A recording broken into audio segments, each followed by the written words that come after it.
ലോകത്തിനു മുമ്പിൽ നമ്മുടെ ഒരു മുഖമാണ് വർക്കല പാപനാശം എന്ന് പറയുന്നത്. ഒരുപാട് വിദേശ ടൂറിസ്റ്റുകളൊക്കെ സംഗമിക്കുന്ന ഒരു സ്ഥലമാണ് വർക്കല പാപനാശം. കടലും കുന്നുകളും കൂടി ഒരുക്കുന്ന ഒരു സ്വാഭാവിക പ്രകൃതിയുണ്ട്. ആ പ്രകൃതി കാണാൻ ഒരുപാട് സഞ്ചാരികൾ എത്തുന്നു. എന്നാൽ മഴ കനത്തതോടെ പാപനാശത്തെ കുന്നുകൾ ഇടിഞ്ഞു വീഴുന്നു എന്നുള്ളതാണ് നമുക്ക് അറിയാൻ കഴിയുന്ന കാര്യം. ഇന്ന് രാവിലെ തന്നെ കുന്നിടിഞ്ഞ വാർത്തകൾ വരുന്നുണ്ടായിരുന്നു. മഴയെയും കാറ്റിനെയും പ്രതിരോധിക്കാൻ ഈ കുന്നുകൾക്ക് കഴിയുന്നില്ല എന്നതാണ് ഏറ്റവും പ്രധാനപ്പെട്ട കാര്യം.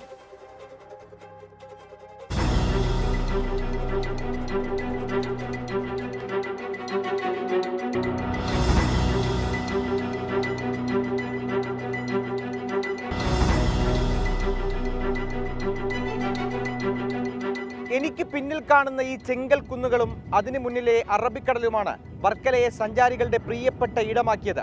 രാജ്യത്ത് തന്നെ അപൂർവമാണ് വർക്കല പോലൊരിടം. പക്ഷേ ആ മനോഹാരിത തകരുകയാണ്. കാലാവസ്ഥ പ്രതികൂലമായതോടെ കുന്നുകൾ വ്യാപകമായി ഇടിയാൻ തുടങ്ങി. അപകടങ്ങൾ ഒഴിവാകുന്നത് തലനാരിഴയ്ക്കും.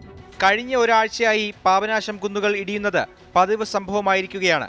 ആദ്യം ആയിരക്കണക്കിന് ആളുകൾ ഒന്നിക്കുന്ന വാഹനങ്ങൾ പാർക്ക് ചെയ്യുന്ന വർക്കല ഹെലിപ്പാഡിന് സമീപത്തും പോലീസ് എയ്ഡ് പോസ്റ്റിനടുത്തും കുന്നിടിഞ്ഞു താഴ്ന്നു. ഇടിഞ്ഞു വീണ ഭാഗത്ത് ആരുമില്ലാതിരുന്നതാണ് അപകടം ഒഴിവാക്കിയത്. കുന്നിടിഞ്ഞതോടെ പോലീസ് സ്ഥലത്ത് വിലക്കേർപ്പെടുത്തി. തൊട്ടു പിന്നാലെ നൂറുകണക്കിന് ആളുകൾ എത്തുന്ന ബലിമണ്ഡപത്തിന് പിന്നിലെ കുന്നിന്റെ ഒരു ഭാഗവും ഇടിഞ്ഞു വീണു. ഇന്നലെയും ഇന്നും പാപനാശത്ത് കുന്നിടിഞ്ഞു. ഏണിക്കൽ ബീച്ചിനും ആലിയിറക്കം ബീച്ചിനും ഇടയിലാണ് കുന്നുകൾ വലിയ തോതിൽ ഇടിഞ്ഞു തീരത്തേക്ക് പതിച്ചത്. വ്യാപകമായി കുന്നിടിയുന്നത് സഞ്ചാരികളെയും കച്ചവടക്കാരെയും നാട്ടുകാരെയും ആശങ്കയിലാക്കിയിട്ടുണ്ട്. ആരും ഒന്നും ചെയ്യുന്നില്ല. ഇവിടെ ഞങ്ങൾക്കിവിടെ വെള്ളം വന്ന് ഞങ്ങളെ വീട് ഇവിടെ ഇടിഞ്ഞതാണ്. പിന്നെ ഞങ്ങൾ ആ വെള്ളത്തെ ചെറുത്ത് വിട്ട് ഞങ്ങൾ അങ്ങോട്ടങ്ങ് വിട്ട്. ഇവിടെ നിന്ന് നമുക്ക് എങ്ങോട്ടും പോയാൽ നമുക്ക് ജീവിക്കാൻ പറ്റത്തില്ല. അതുകൊണ്ടാണ് ആ ഇടിഞ്ഞാലും അങ്ങനെ അങ്ങ് നിൽക്കാം എന്ന് പറഞ്ഞ് നമ്മൾ നിൽക്കുന്നത്. മുൻവർഷങ്ങളിൽ കുന്നിടിഞ്ഞിരുന്നുവെങ്കിലും ഇത്രയും ഭീകരമായിരുന്നില്ല. അനധികൃതമായ നിർമ്മാണങ്ങളും കുന്നിടിച്ചുള്ള നിർമ്മാണ പ്രവർത്തനങ്ങളുമാണ് ഇതിന് കാരണമെന്ന് വിദഗ്ധർ പറയുന്നു. അപകട സാധ്യതയുള്ള നിർമ്മാണങ്ങൾ ശ്രദ്ധയിൽപ്പെട്ടിട്ടും ഭരണകൂടം കണ്ണടയ്ക്കുന്നുവെന്നാണ് ആരോപണം.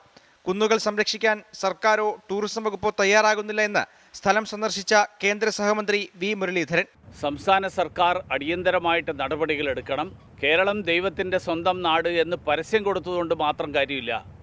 ലോകമെമ്പാടു നിന്നും വരുന്ന ആളുകൾക്ക് അങ്ങനെ വരുന്നത് എന്തിനു വേണ്ടിയാണോ അവർ വരുന്നത് അത് സുരക്ഷിതമായിട്ട് കാണാനും സുരക്ഷിതമായിട്ട് നിലനിർത്താനും വേണ്ടിയിട്ടുള്ള ശ്രമങ്ങൾ, ആ ശ്രമങ്ങൾ സർക്കാരിൻ്റെ ഭാഗത്തു നിന്നുണ്ടാകണം. ശക്തമായ മഴയും കാറ്റും വരും ദിവസങ്ങളിൽ ഉണ്ടാകും. പലയിടങ്ങളിലും കുന്ന് അപകടാവസ്ഥയിലാണ്. ചിലയിടങ്ങളിൽ ജാഗ്രതാ ബോർഡുകൾ സ്ഥാപിച്ചതല്ലാതെ കുന്നിടിയുന്നത് തടയാനുള്ള മറ്റൊരു നടപടിയും ഇതുവരെ അധികൃതർ സ്വീകരിച്ചിട്ടില്ല. ഓരോ ഭാഗങ്ങളായി പാപനാശം കുന്നുകൾ ഇങ്ങനെ തകർന്നു വീഴുമ്പോൾ സർക്കാർ നോക്കി നിൽക്കുന്നത് അപകടമാണ്. ചിലപ്പോൾ അത് ജീവനെടുത്തേക്കും. നിരവധി കച്ചവട സ്ഥാപനങ്ങൾ തകർന്നു വീണേക്കും. ദുരന്തം ഒഴിവാക്കേണ്ടതിൻ്റെ ഉത്തരവാദിത്വം സർക്കാരിനാണ്. മനോഹരമായ ഈ സ്ഥലത്തെ ഇങ്ങനെ നശിക്കാൻ വിട്ടുകൂടാ. VS മനീഷിനും രാഹുലിനുമൊപ്പം അഖിൽ ഷാ അൻസാർ, 24 തിരുവനന്തപുരം. പൊതുജനം കഴുതയല്ല സാർ. എന്തുകൊണ്ടാണ് പാപനാശം കുന്നുകൾ ഇടിഞ്ഞു വീഴുന്നത്?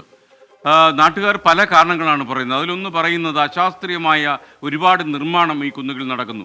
മറ്റൊരു അഭിപ്രായം ജനങ്ങൾ പറഞ്ഞു കേട്ടത് ഈ സർക്കാരിൻ്റെ കെടുകാര്യസ്ഥത, അതായത് ഈ പാപനാശം സംരക്ഷിക്കാൻ സമയോചിതമായ ഇടപെടൽ സർക്കാരിൻ്റെ ഭാഗത്തുനിന്ന് ഉണ്ടാകുന്നില്ല. ജനങ്ങളുടെ പ്രതികരണങ്ങളിലേക്ക് പല ഭാഗങ്ങളിലും ഇങ്ങനെ ഇടിഞ്ഞു വീണുകൊണ്ടിരിക്കുന്നത്. പക്ഷേ ഇത് ആളുകൾക്ക് അറിയില്ല. ഇവിടെ സംരക്ഷിക്കണമെന്ന് ആൾക്കാർ പറയുന്നതല്ലാതെ ഒരു സംരക്ഷണം ഉണ്ടാവുന്നില്ല. ഇതുവരെ സംരക്ഷിച്ചില്ലെങ്കിൽ ഇനി അപകടങ്ങൾ ഉണ്ടായിക്കൊണ്ടേയിരിക്കും. നേരത്തെ അങ്ങനെ ഈ ക്ലിപ്പ് ഏരിയയിലൊക്കെ നേരത്തെ കുറച്ചൊക്കെ ഇടിയുമായിരുന്നു. പക്ഷേ ഇവിടെ എങ്ങും ഇപ്പോൾ എന്തോ പണിയൊക്കെ ചെയ്തതിന് ശേഷമായിരിക്കാൻ സാധ്യതയുണ്ടെന്ന് തോന്നുന്നു. ഈ ബലിമണ്ഡപത്തിൻ്റെ പരിസരം ഇടിഞ്ഞു തുടങ്ങിയത്. അറിയാതെ കൊണ്ടൊന്ന് വണ്ടി വയ്ക്കണമെങ്കിൽ നേരെ വണ്ടി ഉൾപ്പെടെ ആയിരിക്കും താഴോട്ട് വരുന്നത്. ആ ഒരു അവസ്ഥയിൽ നിൽക്കുന്നതാണ്. അതൊരു മുന്നറിയിപ്പ് ബോർഡ് അവിടെ വെക്കുന്നതായിരിക്കും ഏറ്റവും നല്ലത്. വർക്കല മൈതാനത്ത് ഒരു മുന്നറിയിപ്പ് ബോർഡ് വെക്കുകയാണെങ്കിൽ ഒത്തിരി കൂടെ ഉപകാരമായിരിക്കും. കുന്നിടിച്ചിൽ വളരെ സീരിയസ് ആയിട്ട് സർക്കാർ ഏറ്റെടുത്തില്ലെങ്കിൽ വരും ദിവസങ്ങളിൽ ഇത് വളരെ പ്രശ്നത്തിലൂടെ പോവുകയാണ്. ശരിക്കും മഴ പെയ്ത വെള്ളം അത്രയും ഓവിൻ്റെ മുകളിൽ നിന്ന് ശരിക്ക് പുഴ വരുന്ന കണ്ടിന്യൂ വന്നുകൊണ്ടിരിക്കുന്നതായിരുന്നു. ആ ഭാഗമാണ് അതിൻ്റെ തൊട്ടപ്പുറത്തെ ഭാഗമാണ് ഇടിഞ്ഞേക്കുന്നത്.